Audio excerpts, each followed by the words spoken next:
रोटी खाओ वरना मेरी गोली तो है ही।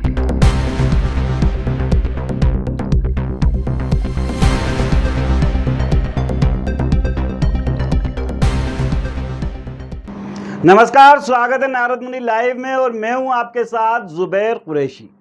आज की 5 सबसे बड़ी, सबसे असरदार और सबसे सनसनीखेज खबरें लेकर हाजिर हूं। कहीं प्रधानमंत्री मोदी के तीखे बोल हैं तो कहीं पाकिस्तान की बौखलाहट। कोरोना की दस्तक फिर डराने लगी है और देश में गर्मी ने तो जैसे कहरी बरपा दिया है। और अंत में एक ऐसा वीडियो जिसने एक गांव को कैसे कर दिया शर्मसार। आइए सबसे पहले नजर डालते हैं आज की 5 बड़ी सुर्खियों पर। मोदी बोले 2014 से अब तक बहुत कुछ झेला, लेकिन भारत अब चौथी सबसे बड़ी अर्थव्यवस्था। पाकिस्तान ने पीएम मोदी के बयान पर जताया एतराज, बोले बयान से क्षेत्रीय शांति को खतरा। भारत में फिर लौटा कोरोना, एक हफ्ते में 787 नए केस, 11 मौतें। मध्य प्रदेश में हीट वेव के 25 दिन 2050 तक और गंभीर हो सकती है स्थिति। भाजपा नेता का अश्लील वीडियो वायरल, गांव वाले बोले जानवरों से भी बदतर हरकत। 26 मई वही तारीख जब 2014 में नरेंद्र मोदी ने देश के प्रधानमंत्री के रूप में पहली बार शपथ ली थी। गुजरात में आयोजित एक सभा में मोदी जी का आत्मविश्वास झलक रहा था, लेकिन भाषण में इतिहास भी था और तीखा हमला भी। प्रधानमंत्री नरेंद्र मोदी बोले भारत 11वीं चौथी सबसे बड़ी अर्थव्यवस्था बन गया, लेकिन हमने बहुत कुछ झेला, आतंकवाद, प्राकृतिक आपदाएं, महामारी। उन्होंने पीओके 1947 का बंटवारा और सरदार पटेल की अधूरी इच्छा का भी जिक्र करते हुए पाकिस्तान को निशाने पर लिया। 2014 में 26 मई मुझे पहली बार देश के प्रधानमंत्री के रूप में शपथ लेने का अवसर मिला और तब भारत की इकोनॉमी दुनिया में 11 नंबर पर थे। हमने कोरोना से लड़ाई लड़ी, हमने पड़ोसियों से भी मुसीबतें झेली, हमने प्राकृतिक आपदा भी झेली। इन सब के बावजूद भी इतने कम समय में 11 नंबर की इकोनॉमी से 4 नंबर की इकोनॉमी पहुंच गई। प्रधानमंत्री नरेंद्र मोदी ने कहा 1947 में जब मां भारती के टुकड़े हुए, कटनी चाहिए थी जंजीरें लेकिन कट दी गई भुजाएं। देश के 3 टुकड़े कर दिए। उसी रात पहला आतंकवादी हमला कश्मीर की धरती पर हुआ। मां भारती का एक हिस्सा आतंकवादियों के बलबूते पर मुजाहिदीनों के नाम पर पाकिस्तान ने हड़प लिया। अगर उसी दिन इन मुजाहिदीनों को मौत के घाट उतार दिया गया होता। सरदार पटेल की इच्छा थी कि जब तक पीओके वापस नहीं आता है सेना रुकनी नहीं चाहिए, लेकिन सरदार साहब की बात नहीं मानी गई। ये मुजाहिदीन जो लहू चख गए थे वे सिलसिला 75 साल से चला आ रहा है। पहलगाम में भी उसी का विकृत रूप था। 75 साल तक हम झेलते रहे। पाकिस्तान के साथ जब युद्ध की नौबत आई, तीनों बार भारत की सैन्य शक्ति ने पाकिस्तान को झूल चटाई। पाकिस्तान समझ गया है कि वे भारत से जीत नहीं सकता है। ये ऐसा कहना है, प्रधानमंत्री ने अपनी सभा में ये बात कही। 1947 में जब मां भारती के टुकड़े हुए, कटनी चाहिए थी तो जंजीरें लेकिन काट दी गई भुजाएं। देश के 3 टुकड़े कर दिए गए और उसी रात पहला आतंकवादी हमला कश्मीर की धरती पर हुआ। मां भारती का एक हिस्सा आतंकवादियों के बलबूते पर, मुजाहिदों के नाम पर पाकिस्तान ने हड़प ले लिया। अगर उसी दिन इन मुजाहिदों को मौत के घाट उतार दिया गया होता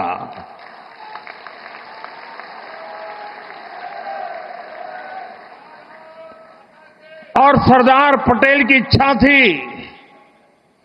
कि पीओके वापस नहीं आता है तब तक सेना रुकनी नहीं चाहिए, लेकिन सरदार साहब की बात मानी नहीं गई और ये मुजाहिदीन जो लहू चख गए थे वो सिलसिला 75 साल से चला है। पहलगाम में भी उसी का विकृत रूप था। 75 साल तक हम झेलते रहे हैं और पाकिस्तान के साथ जब युद्ध का नौबत आई, तीनों बार भारत की सैन्य शक्ति ने पाकिस्तान को धूल चटा दी। बस फिर क्या था, इस भाषण पर पाकिस्तान का पारा चढ़ गया। पाक विदेश मंत्रालय ने कड़ी प्रतिक्रिया दी, कहा न्यूक्लियर ताकत रखने वाले नेता को ऐसी भाषा शोभा नहीं देती। पाकिस्तान ने आरोप लगाया कि भारत सरकार इस तरह के बयानों से कश्मीर मुद्दे से ध्यान भटका रही है। पाकिस्तान के प्रधानमंत्री नवाज शरीफ बोले, हम बातचीत के लिए तैयार हैं लेकिन धमकी नहीं सहेंगे।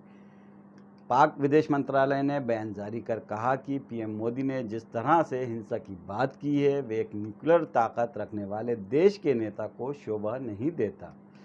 दरअसल पीएम मोदी ने सोमवार को गुजरात में सभा के दौरान कहा था कि भारत पर आंख उठाने वाले को किसी भी कीमत पर बख्शा नहीं जाएगा।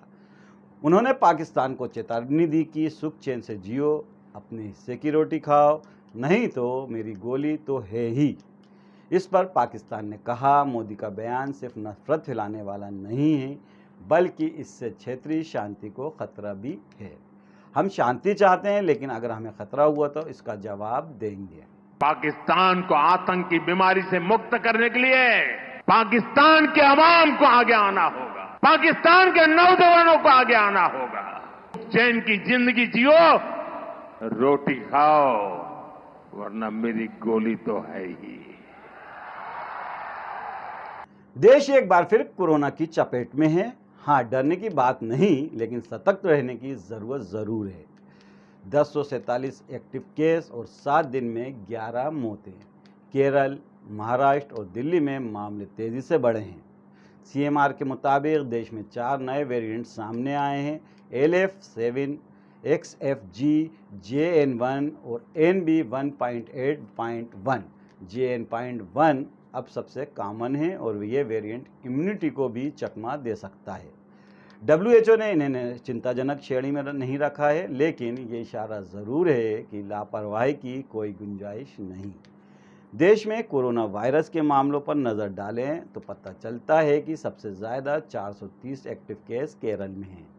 महाराष्ट्र में 208, दिल्ली में 104 और गुजरात में 83 केस हैं और कर्नाटक के 80 केसों में से सिर्फ 73 बेंगलुरु में हैं। वहीं महाराष्ट्र, राजस्थान, पश्चिम बंगाल, कर्नाटक और मध्य प्रदेश में कुल 11 मरीजों की मौत हो चुकी है। इनमें से 9 की मौत एक हफ्ते के भीतर हुई है। कोरोना से सबसे ज़्यादा 5 मौतें महाराष्ट्र में हुई हैं। ठाणे में सोमवार को एक महिला की मौत हुई। अब बात उस खामोश कातिल की जो बिना आवाज़ के लोगों की जान ले रहा है। हीट वेव भोपाल की मैनेट यूनिवर्सिटी की रिपोर्ट चौंकाने वाली है। 1980 के मुकाबले अब गर्मी के दिन 50% बढ़ गए हैं। भोपाल और इंदौर में अर्बन हीट आइलैंड इफेक्ट दिख रहा है, यानी कंक्रीट का जंगल, हरियाली गायब और गर्मी कैद। सिर्फ इस साल 40,000 से ज़्यादा लोग हीट स्ट्रोक का शिकार हुए। Heat action plan, green cover और संवेदनशील जगहों पर कूलिंग सिस्टम की ज़रूरत है, वरना 2050 तक हालत और ख़राब होंगे।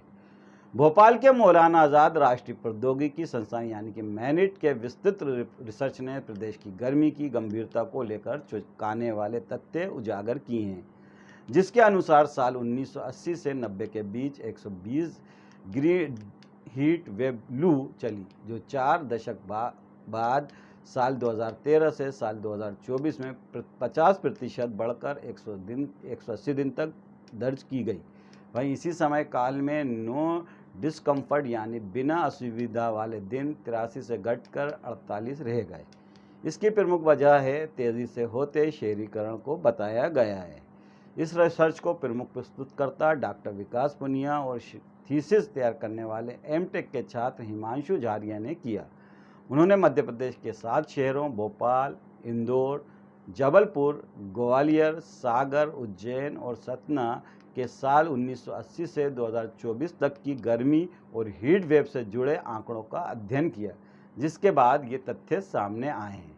डॉक्टर पुनिया के अनुसार प्रदेश में भोपाल और इंदौर 2 शहर हैं जहां अर्बन हीट और आइलैंड इफेक्ट देखा जा रहा है।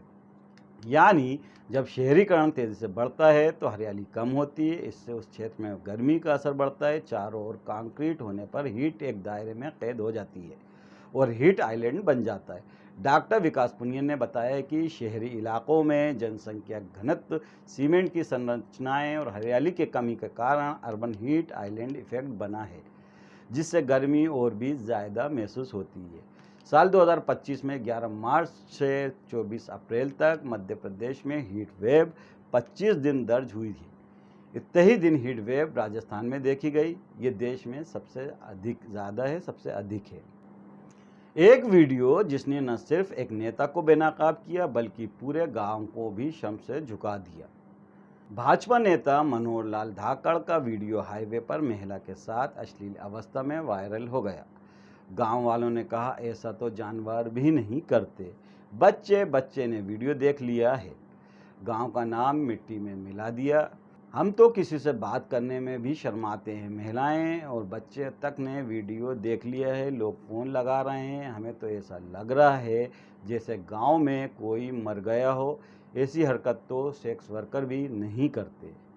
ये बात एक नहीं बल्कि कई लोगों के मुंह से निकली। धाकड़ ने रविवार को भानपुरा थाने की पुलिस के सामने सरेंडर कर दिया। एक दिन बाद सोमवार को उसे कोर्ट से जमानत पर रिहा कर दिया गया। धाकड़ ने पुलिस के सामने कबूला कि वो महिला मित्र के साथ खुशनुमा पल बिताने दूर तक गए थे। ये बताते हुए वो शर्मिंदा हो या नहीं, लेकिन धाकड़ के गांव वाले इस पूरे प्रकरण से खुद को शर्मिंदा महसूस कर रहे हैं। नेताजी ने भले ही सरेंडर कर दिया हो, कोर्ट से जमानत भी मिल गई हो, लेकिन इस घटना ने दिखा दिया है कि सत्ता का नशा इंसान से मर्यादा भी छीन सकता है। जो नेता भी नहीं तो करे तो आम आदमी कहीं करे, दूसरा कहीं करे। ऐसे रोड पे भी विकवा वाली लोग ही नहीं करे, तो वैसा भी नहीं करे। आसपास के गांव वाले के, हमारे रिश्तेदार के, सबके भी फोन आते हैं। अब क्या करो, स्थिति ऐसी है हमारे गांव में जिनके कोई मर गया हो चाहिए। ऐसे आदमी को तो शर्म के मारे मुंह काला करके 100 किलोमीटर दूर जाके रहना चाहिए। बच्चों का माहौल तो बहुत खतरनाक है। मेरा खुद का 13 वर्ष का बालक है, उसने मुझे पूछा है कि कल न्यायाधीश में पुलिस क्यों आई थी, तो मुझे उसको जवाब देने में बड़ी शर्मिंदगी पेश हुई। तो दोस्तों, ये थी आज की 5 सबसे बड़ी खबरें। मोदी की हुंकार, पाकिस्तान की बौखलाहट, कोरोना की वापसी, हीटवेव की चेतावनी और नेताओं की बेशर्मी। नारद मुनि लाइव में हम खबर दिखाते हैं बिना डर, बिना दबाव, बिना लाग लपेट के। कल फिर मिलेंगे नई खबरों के साथ, नई सच्चाइयों को उजागर करते हुए।